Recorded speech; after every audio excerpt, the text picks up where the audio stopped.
किसने सोचा था कि मध्य प्रदेश के महू जिले से संबंध रखने वाला एक लड़का, जिसका बचपन भेदभाव की कुरीति से लड़ते हुए बीता, वह आगे चल के खुद को इतना सशक्त कर लेगा कि हर भारतीय उसे अपना नायक समझेगा। जी हाँ, हम बात कर रहे हैं स्वतंत्र भारत के पहले कानून मंत्री डॉक्टर भीमराव अंबेडकर के बारे में, जिनका जन्म 14 अप्रैल सन 1891 में हुआ था।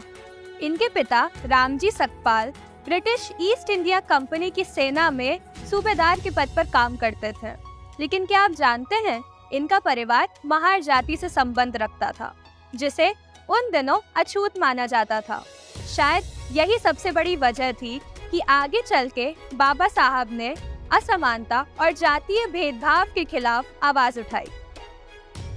इतिहास गवाह है, जिसे मेहनत करके आगे बढ़ना होता है, उसे कोई भी बाधा नहीं रोक सकती। महज 22 वर्ष की उम्र में बाबा साहब ने अमेरिका जाकर कोलंबिया विश्वविद्यालय से अर्थशास्त्र में डॉक्टरेट की डिग्री प्राप्त की और कई अन्य विषयों में शोध कार्य भी किए।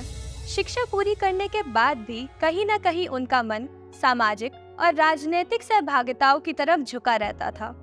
तभी सन 1936 में उन्होंने इंडिपेंडेंट लेबर पार्टी की स्थापना की, जिसका एकमात्र उद्देश्य दलितों और अछूतों को उनके हिस्से का हक दिलाना था। अंबेडकर साहब कभी किसी की गलत बात सहन नहीं करते थे, फिर चाहे सामने महात्मा गांधी ही क्यों ना हो।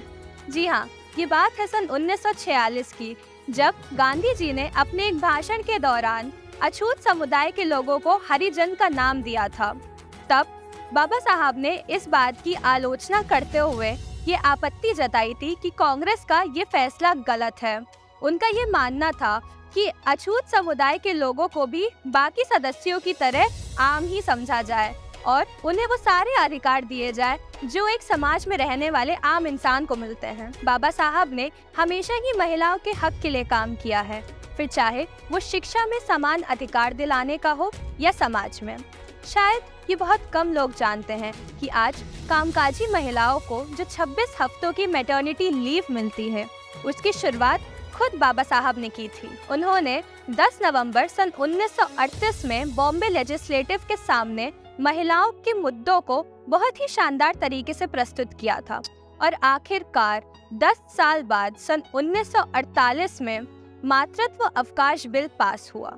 यही नहीं, बाबा साहब ने महिलाओं को मत देने का अधिकार भी दिलवाया था। उन्होंने संविधान लिखते समय आर्टिकल 14 से 16 में ये लिखा था कि किसी भी महिला को महिला होने की वजह से किसी भी अवसर से वंचित नहीं रखा जाएगा और ना ही किसी प्रकार का लैंगिक भेदभाव किया जाएगा। एक महिला को पुरुषों के बराबर सारे हक दिए जाएंगे। वैसे तो अंबेडकर एकाग्रता और शांति से हर फैसला लिया करते थे, लेकिन 1935 के भाषण में उनका आक्रामक रूप देखने को मिला। मेरे अभागे भाइयों और बहनों, जब मैं मुड़कर अपने आंदोलन के 10 सालों पर नजर डालता हूं तो भविष्य के लिए चिंतित हो जाता हूं। बहुत हो चुका, अब हम चुपचाप नहीं बैठेंगे। समय आ गया है जब हम इन दमन और तिरस्कार की जंजीरों को तोड़ दें। जात पात के इस दलदल से बाहर निकल आइए जिसने हमें बद से बदतर जिंदगी दी। इन सामाजिक बेड़ियों को तोड़कर बाहर निकल आइए और चुन लीजिए ऐसे धर्म को जो हमें बेहतर अवसर और समानता का अधिकार, जिसमें उन्होंने अपने अनुयायियों को 22 शपथ दिलाई, जिसका सार था कि बौद्ध धर्म अपनाने के बाद उनके सारे कर्म नैतिकता और समानता से किए जाएंगे। इतिहास में उनके इस धर्म परिवर्तन को दलित बौद्ध आंदोलन के नाम से आज भी जाना जाता है। बाबा साहब द्वारा किए गए प्रयासों ने कहीं ना कहीं उनके समर्थकों का जीवन निश्चित तौर पर आसान बनाया है। 6 दिसंबर 1956 में भारत ने एक महान राजनेता और दलित समुदाय ने अपना सबसे बड़ा शुभचिंतक खो दिया, लेकिन आज भी उनके द्वारा किए गए कर्म भारत के लिए सदैव ही यादगार रहेंगे। बाबा साहब सदैव हमारे लिए सम्माननीय और उदार व्यक्तित्व के नायक रहेंगे। इसी के साथ सियासी किस्से का ये हिस्सा यही खत्म होता है। हम आपसे मिलेंगे अगले भाग में, तब तक के लिए धन्यवाद।